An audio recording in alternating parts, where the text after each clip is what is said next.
Doctor, మా relative dialysis లో ఉన్నాడు, బానే ఉన్నాడు, ట్రాన్స్ప్లాంట్ కి ఎందుకు వెళ్ళాలి? నమస్తే అండి.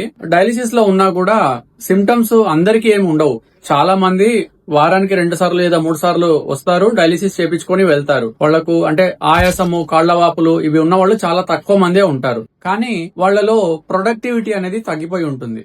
ఫర్ ఎగ్జాంపుల్, ఇప్పుడు 60-65 ఇయర్స్ దాటిన తర్వాత డయాలిసిస్ లోనే ఉండడం అనేది ఒక మంచి ఆప్షన్. కానీ యంగర్ ఏజ్ గ్రూప్ అంటే బిలో 60 ఇయర్స్ ఉన్న వాళ్ళు డయాలిసిస్ లో ఉండడం వల్ల వాళ్ళు జాబ్ చేయలేకపోతారు. వాళ్ళు వారానికి 3 సార్లు డయాలిసిస్ కి వస్తే జాబ్ ఆప్షన్స్ అనేవి తగ్గిపోయి ఉంటాయి. ఓన్లీ సాఫ్ట్వేర్ ఎంప్లాయీస్ లేదా కొన్ని జాబ్స్ మాత్రమే వాళ్ళు వర్క్ ఫ్రం హోమ్ లాగా ఇంకోలాగా చేసుకోవచ్చు. ఈ రూరల్ ఏరియాస్ లో అగ్రికల్చర్ గానీ బిజినెస్ కానీ వాళ్ళు చేసుకోవాలి అంటే డైలీ వెళ్లి పని చేయాల్సిందే. సో డయాలిసిస్ లో ఉండడం ద్వారా వాళ్ళ ప్రొడక్టివిటీ తగ్గిపోతుంది అండ్ వాళ్ళు వాళ్ళ ఫ్యామిలీకి, సమాజానికి ఉపయోగపడకుండా అయిపోతారు. అదే ట్రాన్స్ప్లాంట్ చేసినట్టయితే వాళ్ళు సంపాదించచ్చు, ఫ్యామిలీని పోషించవచ్చు అండ్ క్వాలిటీ లైఫ్ ని లీడ్ చేయొచ్చు. బిలో 60 ఇయర్స్ ఉండి డయాలిసిస్ లో ఉన్న వాళ్లకు ఈ వీడియోని షేర్ చేయండి. Thank you.